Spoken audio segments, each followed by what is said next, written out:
Bismillahirrahmanirrahim. In the name of God, the most merciful, the most beneficent. Your Majesties, Your Royal Highnesses, distinguished members of the Norwegian Nobel Committee, dear sisters and brothers. Today is a day of great happiness for me. I'm humbled that the Nobel Committee has selected me for this precious award. Thank you to everyone for your continued support and love. Thank you for the letters and cards that I still receive from all around the world. Your kind and encouraging words strengthens and inspires me. I would like to thank my parents for their unconditional love. Thank you to my father for not clipping my wings and for letting me fly.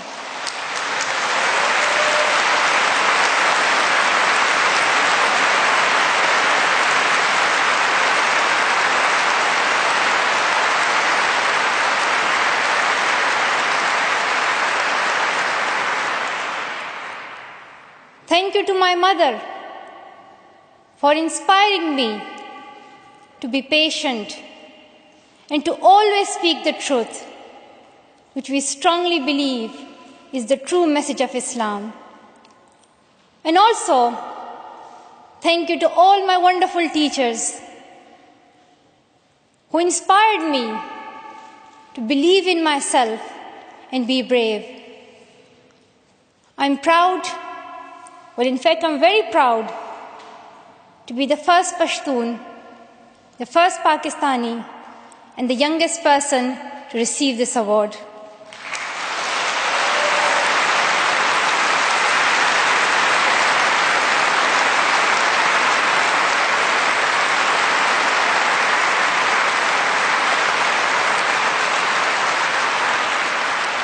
Along with that, I'm pretty certain that I'm also the first recipient of the Nobel Peace Prize who still fights with her younger brothers. I want there to be peace everywhere, but my brothers and I are still working on that.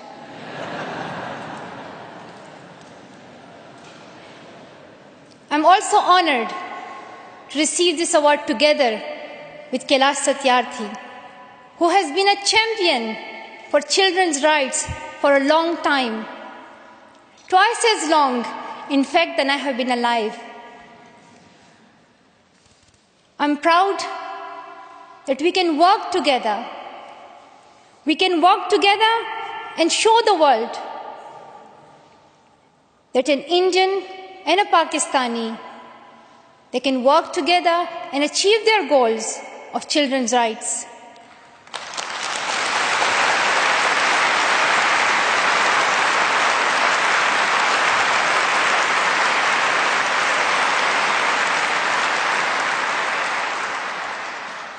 Dear brothers and sisters, I was named after the inspirational Malala of Maiwand, who is the Pashtun Joan of Arc.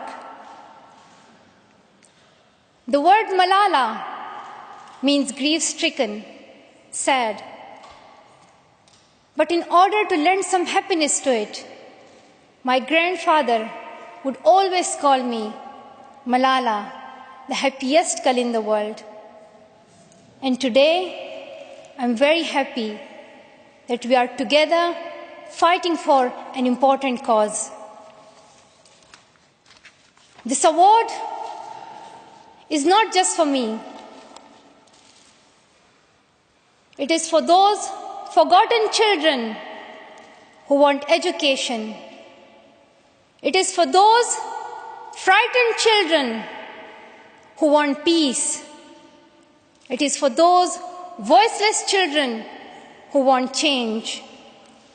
I'm here to stand up for their rights, to raise their voice, It is not time to pity them.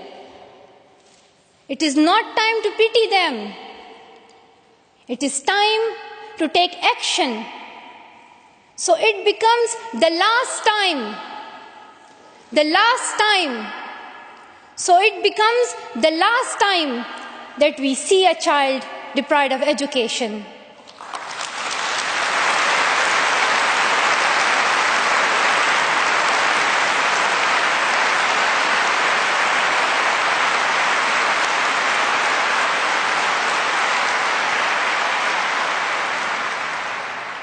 I have found that people describe me in many different ways. Some people call me the girl who was shot by the Taliban, and some the girl who fought for her rights. Some people call me a Nobel laureate now. However, my brothers still call me that annoying bossy sister. As far as I know, I'm just a committed and even stubborn person who wants to see every child getting quality education, who wants to see women having equal rights, and who wants peace in every corner of the world.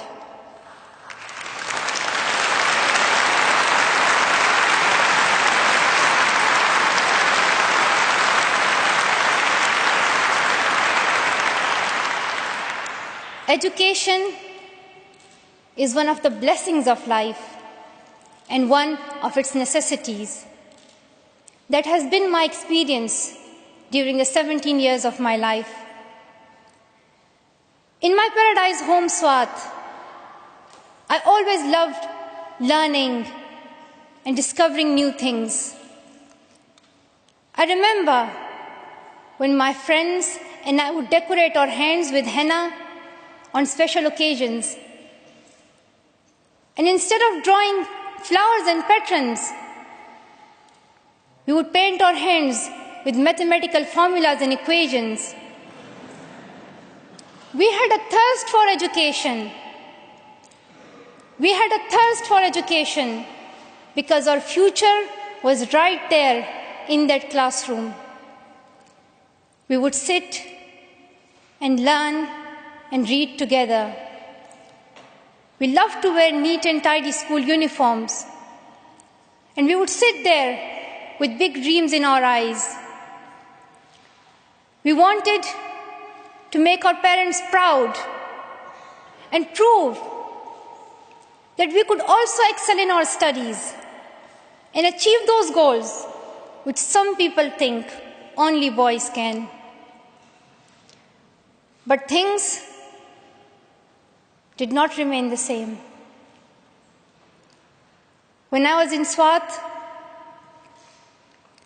which was a place of tourism and beauty, suddenly changed into a place of terrorism. I was just 10 that more than 400 schools were destroyed. Women were flogged. People were killed. And our beautiful dreams turned into nightmares. Education went from being a right to being a crime. Girls were stopped from going to school. When my world suddenly changed, my priorities changed too. I had two options. One was to remain silent and wait to be killed. And the second was to speak up and then be killed. I chose the second one. I decided to speak up.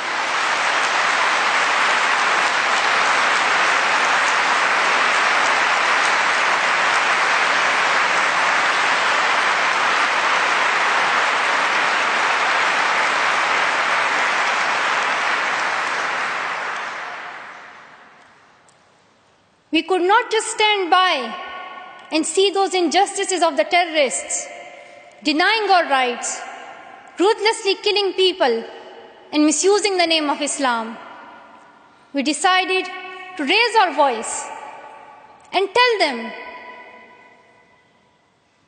have you not learned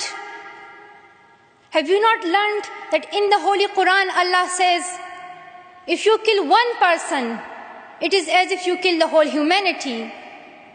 Do you not know that Muhammad, peace be upon him, the Prophet of mercy, he says, do not harm yourself or others. And do you not know that the very first word of the Holy Quran is the word Iqra, which means read?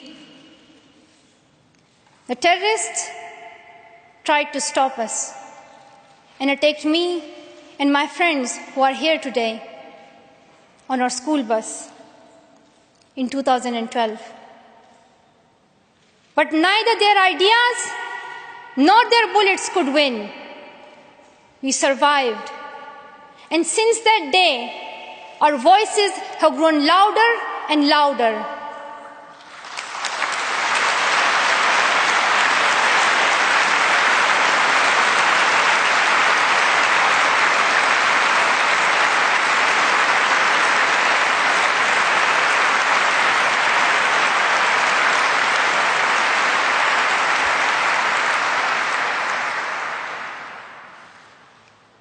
I tell my story not because it is unique, but because it is not. It is the story of many girls. Today, I tell their stories too. I have brought with me some of my sisters from Pakistan, from Nigeria, and from Syria who share this story. My brave sisters, Shazia and Kainat, who were also shot that day on our school bus. But they have not stopped learning. And my brave sister, Kainat Somro, who went through severe abuse and extreme violence. Even her brother was killed, but she did not succumb. Also my sisters here, whom I have met during my Malala Fund campaign. My 16-year-old courageous sister, Mozoon, from Syria, who now lives in Jordan as a refugee. And she goes from tent to tent, encouraging girls and boys to learn. And my sister, Amina, from the north of Nigeria, where Boko Haram threatens and stops girls and even kidnaps girls just for wanting to go to school. Though I appear as one girl, one person who is 5 foot 2 inches tall, if you include my high heels, it means I'm 5 foot only. I am not a lone voice. I am many. I am Malala, but I'm also Shazia. I'm Kainat Somro. I'm Mozoon. I am Amina. I am those 66 million girls who are deprived of education. And today, I'm not raising my voice. It is the voice of those 66 million girls.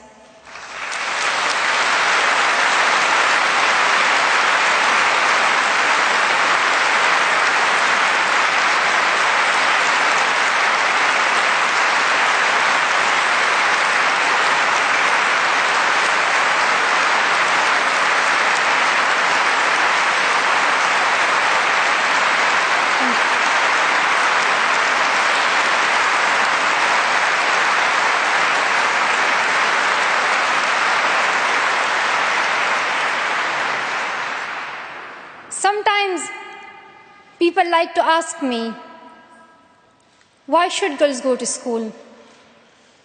Why is it important for them? But I think the more important question is, why shouldn't they? Why shouldn't they have this right to go to school? Dear brothers and sisters, today, in half of the world, we see rapid progress and development. However, there are many countries where millions still suffer from the very old problems of war, poverty, and injustice. We still see conflicts in which innocent people lose their lives and children become orphans. We see many people becoming refugees in Syria, Gaza, and Iraq. In Afghanistan, we see families being killed in suicide attacks and bomb blasts. Many children in Africa do not have access to education because of poverty. And as I said, we still see girls who have no freedom to go to school in the north of Nigeria. Many children in countries like Pakistan and India, as Kailash Satyarthi mentioned, many children, especially in India and Pakistan, are deprived of their right to education because of social taboos, or they have been forced into child marriage or into child labor.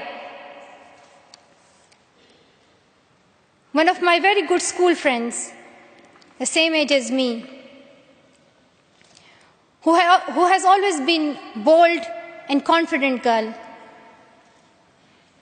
dreamed of becoming a doctor. But her dream remained a dream.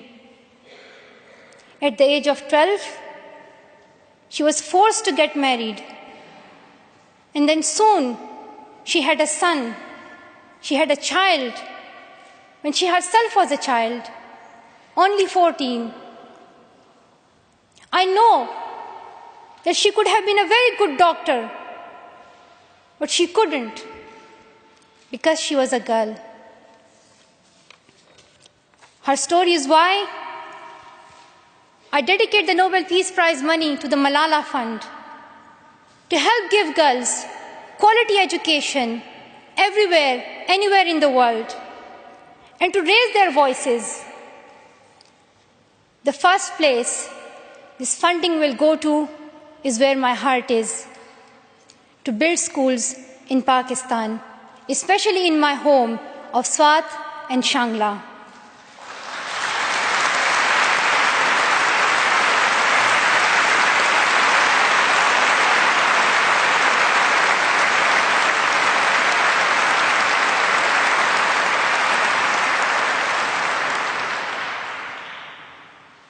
In my own village, there is still no secondary school for girls. And it is my wish and my commitment and now my challenge to build one so that my friends and my sisters can go there to school and get quality education, and they get this opportunity to fulfill their dreams. This is where I will begin, but it is not where I will stop. I will continue this fight until I see every child in school. Dear brothers and sisters,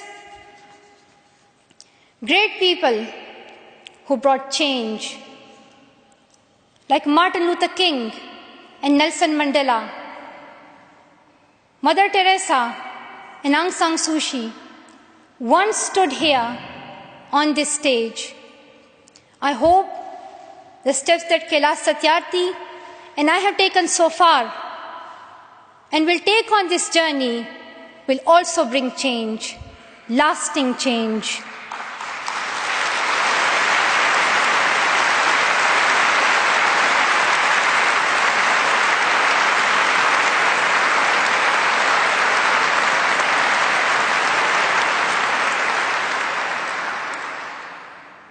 my great hope is that this will be the last time. This will be the last time we must fight for education.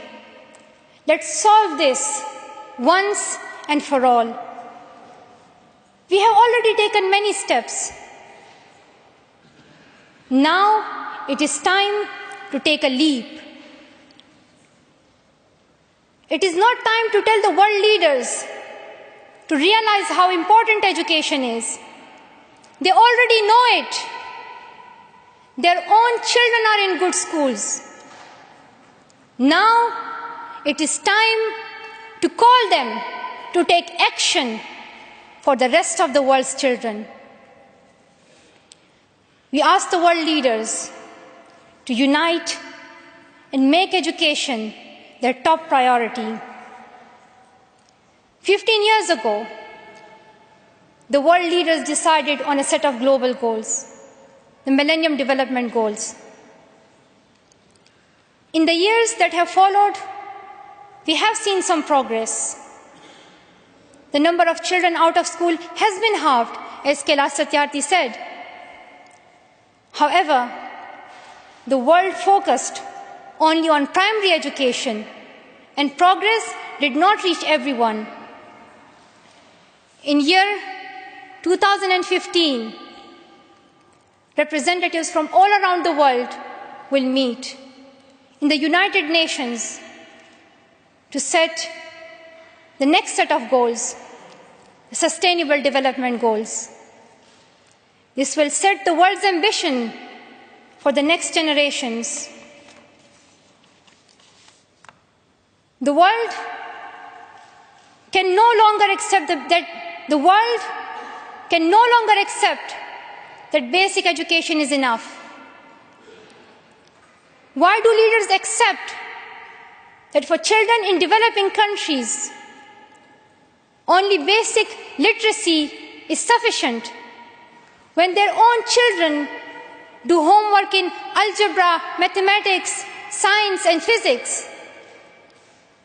Leaders must seize this opportunity to guarantee a free, quality, primary and secondary education for every child.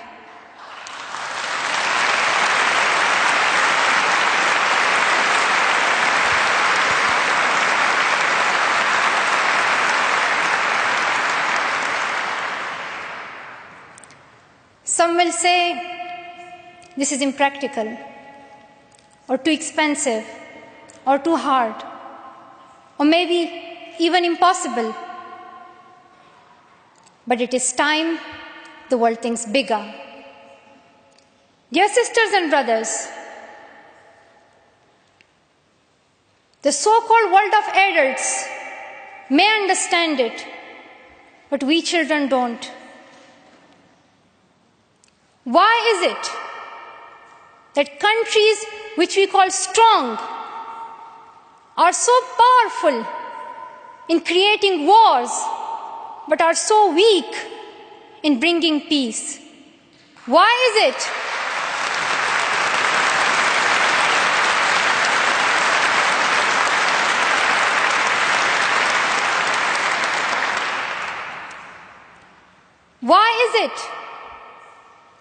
that giving guns is so easy, but giving books is so hard?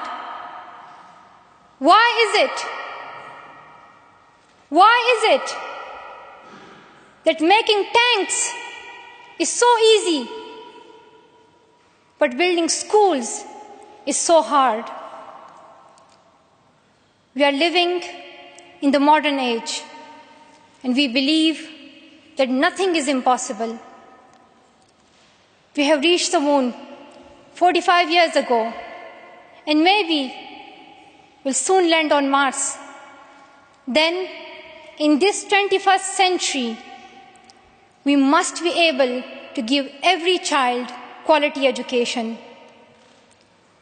Dear sisters and brothers, dear fellow children, we must work, not wait. Not just the politicians and the world leaders, We all need to contribute. Me, you, we. It is our duty. Let us become the first generation to decide to be the last. Let us become the first generation that decides to be the last, that sees empty classrooms, lost childhoods, and wasted potentials. Let this be the last time that a girl or a boy spends their childhood in a factory. Let this be the last time that a girl is forced into early child marriage. Let this be the last time that a child loses life in war. Let this be the last time that we see a child out of school. Let this end with us. Let's begin this ending together, today, right here, right now. Let's begin this ending now. Thank you so much. Thank you.